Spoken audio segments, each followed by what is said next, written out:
6 minutes. Thank you, Mr. Chair, and thank you, Mr. Minister, for being here. Good to see you. Good to see you as well. One of the things that is concerning about this is that, the strategy that you employed probably commands the respect you deserve from the legislation. That's almost none. Because the legislation we have to kind of put some oversight is different than other communities and other countries. Good example is Australia. They actually control their actual system, and the actual industry competes amongst the system. I think that obviously this is an essential service. COVID proved that our connections are essential in terms of our operations. So what I'm looking for is, what is the government going to do to actually restore this as an essential service and put some legislative teeth behind this issue? It's similar to like a public utility. If not, then we have to rely upon any minister being buddy-buddy with a bunch of CEOs who are also getting a lot of handouts from the public at any point in time for accountability. I don't find that enough. What legislative measures are you going to take to actually have more command and respect from the industry, regardless of who is in the CEO seat and who's in the minister's seat? I would say with respect to MP Masse, this is not about us talking in a sense, the minister with the CEO. This is demanding. And I wish you would have been on that call, because you would have said this was no time for challenging the Minister of Industry. I was talking on behalf of millions of Canadians. And let me just say 3 things we've done on the legislative side that will add to what we've been doing. The first thing you will recall very vividly, that we decided in May to exclude, to provide more resiliency, to exclude our intention to exclude ZTE and Huawei from our 4 and 5G network. We introduced Bill C-26 on June 14, which will do 2 things.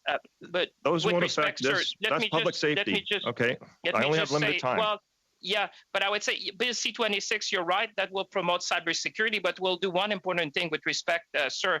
It will amend the Telecom Act to add security as an objective, which will give additional power to the minister if he needs to use to direct the company. And we also have the new CRTC policy direction. I would say, sir, if you were at that meeting, you will say I was not in a mood to listen to them. This was a directive that I issued to them, and they complied immediately with what I demanded. Why not a telecom bill of rights? Why don't we just get on with this and protect consumers, to protect other businesses, protect people that are even though they've suffered from public safety issues altogether with a telecom bill of rights? Why not just move forward past this? Listen, as I said, you will recall, MP Masse, that the first thing that I did, even when I was in Tokyo, was to hold them to account on behalf of Canadians. I said to them that we would take initial steps, the 3 things I mentioned, in a binding legal agreement, that they'll have to do mutual assistance. They will have to do emergency roaming. This is very much in line with what the U.S. did on 6th of July. But I went beyond and say I want to have a framework, a very clear protocol to inform the public and their customers and the government if this happened. The other thing I said, you will recall probably, I said this is just initial steps. That's why I welcome your work, the work of the committee, to say, let's go to the root cause of that. Let's look at what more we need. We all want, as Canadians, more resiliency. I've said this is unacceptable from the get-go, and we'll be looking at everything we can do to improve resiliency.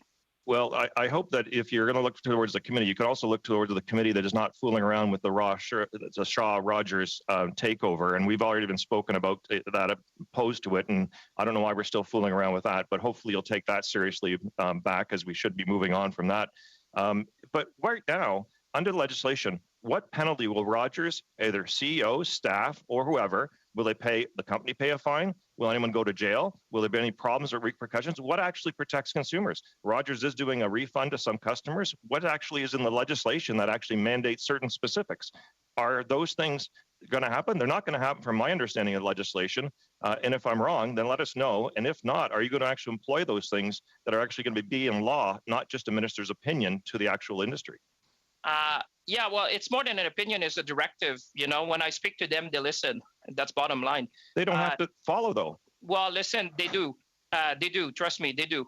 When the Minister of Industry speak to them, they do. Ask them to testify. They didn't even call you. No, but when I demanded that they put these measures, that's why we're rectifying, as I said, MP Masse, is that now we're going to have that. We'll have C-26. But in addition to that, we're all on the same side. I spoke on behalf of 12 million Canadians. So I said, listen, this is what we demand now. The CRTC, to your point, sir, let me just finish. The CRTC will be investigating. and they will be asking these questions about refund. I said publicly the first day, I said, I expect and demand that Rogers compensate people fairly and proactively. I said that from the get-go. Okay, but if you want to be on the same side here, we actually need, instead of just a minister's opinion, which change. We've had Minister Bernier in that seat before, and I've actually seen the policies not change that different over the last number of different years.